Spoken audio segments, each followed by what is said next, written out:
उप मुख्यमंत्री और पर्यटन मंत्री दिया कुमारी के निर्वाचन क्षेत्र विद्याधर नगर को कंसर्ट टूरिज्म और MICE इंफ्रास्ट्रक्चर के रूप में विकसित करने की पहल को राज्य की पर्यटन नीति में एक रणनीतिक और दूरदर्शी कदम माना जा रहा है।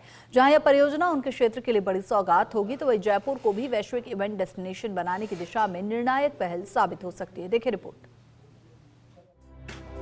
राज्य सरकार द्वारा कॉन्सर्ट टूरिज्म और MICE मीटिंग, इंसेंटिव, कॉन्फ्रेंस और एग्जीबिशन सेक्टर को विस्तार देने के उद्देश्य से ठोस कार्य योजना तैयार की गई है।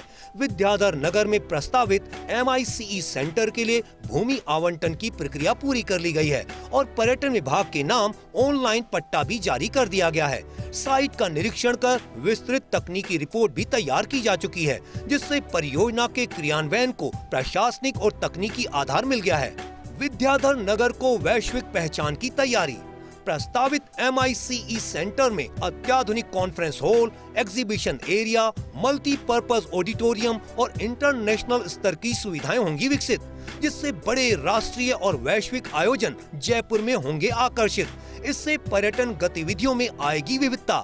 एक आधुनिक इवेंट सिटी के रूप में भी स्थापित होगी जयपुर की पहचान। कॉन्सर्ट टूरिज्म को बढ़ावा देने के लिए अचरोल क्षेत्र में योजना, बड़े आयोजन स्थल के विकास की योजना पर भी किया गया काम।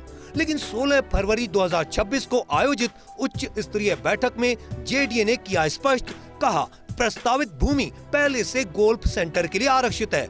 इस कारण परियोजना को उस स्थान पर लागू करना संभव नहीं हो पाया। अब दिल्ली जयपुर एक्सप्रेसवे के आसपास उपयुक्त भूमि चिन्हित करने की प्रक्रिया शुरू, ताकि बेहतर कनेक्टिविटी के साथ बड़े आयोजन संभव हो सकें। यह स्थान चयन रणनीति इस दृष्टि से महत्वपूर्ण है कि अंतर्राष्ट्रीय स्तर के कॉन्सर्ट और MICE इवेंट्स के लिए सुगम पहुंच और आधुनिक इंफ्रास्ट्रक्चर अनिवार्य होता है। विशेषज्ञों की माने तो यह परियोजना सफल होने पर जयपुर को पारंपरिक पर्यटन से आगे बढ़ाकर एक बहुआयामी पर्यटन हब में परिवर्तित कर सकती है। इससे होटल, परिवहन, इवेंट मैनेजमेंट और स्थानीय व्यवसायों को सीधा लाभ मिलेगा। साथ ही युवाओं के लिए रोजगार के नए अवसर भी सृजित होंगे। माइस सेंटर के लिए विद्याधर नगर में JDA ने पर्यटन विभाग को भूमि आवंटित कर दी है। वहीं कॉन्सर्ट टूरिज्म के लिए डेस्टिनेशन विकास अचरोल में होना था, लेकिन चूंकि वो भूमि गोल्फ सेंटर के नाम से पहले ही चिन्हित की जा चुकी है, ऐसे में अब दिल्ली मुंबई एक्सप्रेसवे के पास भूमि का चयन किया जा रहा है। दोनों ही सेंटर्स यानी माइस सेंटर्स और कॉन्सर्ट डेस्टिनेशन बनने के बाद राजधानी जयपुर में पर्यटन की दशा और दिशा दोनों बदल जाएंगी। कैमरा पर्सन यश माथुर के साथ Nirmal Tiwari, first India news, Jaipur.